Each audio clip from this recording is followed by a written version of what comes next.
Shalom, saudara-saudara.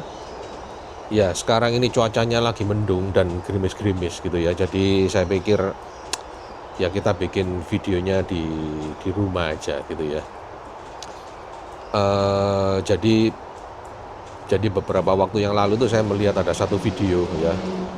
Videonya ini isinya tuh perdebatan ya. Perdebatan ini yang wah ini seru ya. Topiknya sebenarnya menarik. Itu penyaliban Yesus ya, kematian Yesus di atas kayu salib itu adalah rencana Allah atau rencana setan.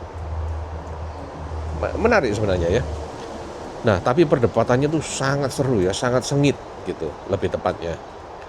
Sehingga kedua belah pihak ya, ini antara orang Kristen dan orang Katolik gitu, apalagi orang Kristen dan orang Katolik, dan juga antara sesama orang Kristen bahkan itu saling maki, saling menyerang itu secara pribadi, saling ya yang saya pikir ya seharusnya nggak usah gitu sih ya.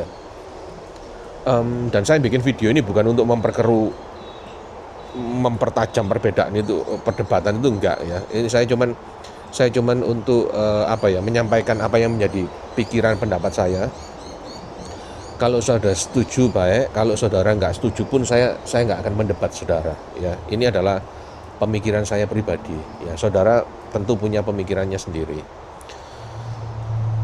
Nah, tapi untuk ini ya, untuk supaya videonya ini nggak terlalu panjang ya, di video ini saya itu akan membahas bagian yang pertama aja. Maksud saya pertanyaan itu saya bagi dua gitu ya. Nah, sekarang ini saya akan berusaha menjawab apakah kematian Yesus di atas kayu salib itu adalah rencana Allah. Ya. Kalau pertanyaannya seperti itu, maka saya bisa katakan saya yakin ya bahwa enggak. Ya mungkin saudara berpikir ya bahwa iya tentu ya, kan di firman Tuhan itu mengatakan bahwa Allah itu adalah Bapa yang baik. Jadi dia itu enggak mungkin merencanakan hal-hal yang buruk untuk terjadi bagi anak-anaknya gitu ya. Bukan karena itu juga ya. Karena hal baik hal buruk ya bagi kita menurut cara pandangnya manusia itu bisa berbeda dengan cara pandangnya Allah ya, bisa nggak sama gitu loh ya. Jadi bukan karena itu, tapi dalam hal ini ya kita itu harus bisa membedakan antara rencana, pertanyaannya gitu tadi ya, apakah ini adalah rencana Allah. Nah, kita harus bisa membedakan antara rencana dan kehendak ya. Saya akan kasih contoh ya. Contohnya ini untuk supaya memperjelas perbedaan antara rencana dan kehendak ya. Ini bukan untuk menggambarkan kematiannya Yesus di atas kayu salib, bukan, jauh dari itu. Jadi misalnya gini ya. Misalnya anak saya tuh ngomong sama saya gini, Pak, nanti bulan depan liburan sekolah itu kita keluar kota yuk gitu misalnya ya. Misalnya dia ke Bali gitu misalnya ya. Oke. Jadi kamu liburnya tanggal berapa? Bulan depan itu tanggal berapa? Nah gitu ya. Setelah saya tahu dia liburnya tanggal berapa, mulai libur tanggal berapa, bulan berapa. Oke. Maka saya bisa membuat rencana. Ya, oke, kalau gitu tanggal segini aja. Tanggal sekian kita berangkat. Ya, saya sih sukanya biasanya kalau ke Bali, dari Surabaya ke Bali, itu saya sukanya naik mobil. Ya, jadi oke, nanti tanggal sekian kita akan mulai berangkat jam sekian gitu ya, memulai perjalanan dengan mobil ke Bali. Nah, nanti di Bali nginepnya di mana ya, hari pertamanya itu saya akan ajak mereka kemana, hari kedua, hari ketiga dan seterusnya. Semua itu saya rencanakan. Ya, itu adalah rencana saya. Tapi tiba-tiba hari kedua, misalnya ban mobil saya itu nginjek paku dan gembos. Ya, nah ini bukan rencana saya.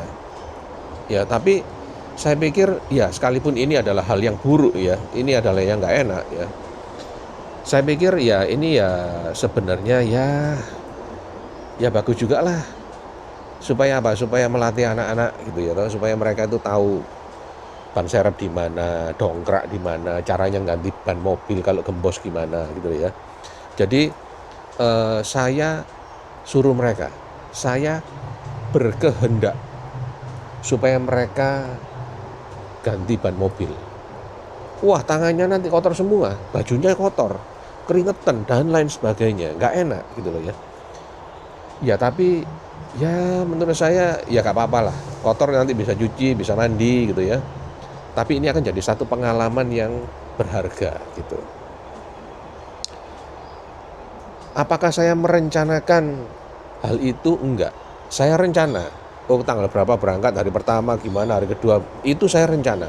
Tapi saya enggak pernah merencanakan bahwa nanti hari kedua saya akan nginjak paku, ya toh, bannya dan gembos. Itu saya enggak pernah berencana untuk itu. Tapi ketika itu terjadi, ya, saya berkehendak supaya anak-anak saya yang mengganti ban mobil, gitu ya.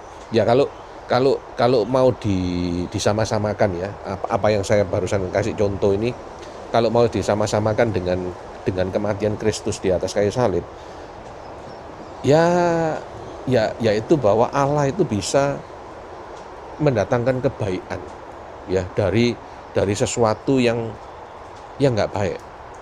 Ya kematian Kristus itu kan nggak baik gitu ya. Tapi dari situ Allah bisa mendatangkan kebaikan gitu ya. Karena apa? Karena gini, firman Tuhan ya di Ulangan itu dibilang gini, orang yang tergantung itu terkutuk. Ya itu ada, terkutuk itu tidak baik ya. Tapi dari kematian Kristus di atas kayu salib ini, Allah kemudian membuat ya, mendatangkan kebaikan bagi saya, bagi saudara, bagi kita semua, bagi umat manusia, yaitu keselamatan kekal. Ya, Allah melihat gitu ya, bahwa ya ini satu-satunya cara ya, karena di hari pertama, karena sejak hari di mana Adam dan Hawa itu jatuh dalam dosa, mereka tuh merusakkan gambar dan rupa Allah gitu loh ya, dan Allah melihat bahwa wah ini satu-satunya cara ya, nggak bisa lain lagi, nggak ada cara lain selain memulihkan gambar dan rupa Allah itu dengan apa? Dengan karya salib Kristus. Ya, jadi Yesus menjadi terkutuk supaya kita itu nggak terkutuk lagi di hadapan Allah. Ya, Allah mendatangkan kebaikan dari sesuatu yang nggak baik, gitu ya. Jadi saudara ngerti ya perbedaan antara rencana dan kehendak. Apakah kematian Yesus di atas kayu salib itu adalah rencana Allah? Bukan. Itu bukan rencana Allah.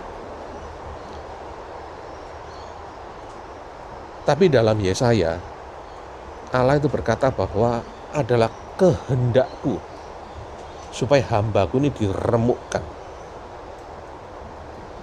Ya seperti yang tadi saya bilang, supaya untuk mendatangkan kebaikan bagi kita.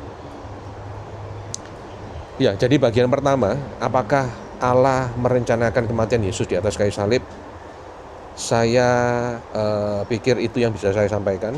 Moga-moga saudara ngerti apa yang saya maksudkan dan menjadi apa ya, ya bahan pemikiran, bahan pertimbangan lah, paling enggak gitu ya. Nanti di video yang selanjutnya saya akan membahas bagian yang kedua ya. Tadi kan sudah tentang Allah, sekarang yang bagian yang kedua adalah tentang satunya ya. Untuk sementara ini saya pikir segitu dulu. Tuhan memberkati.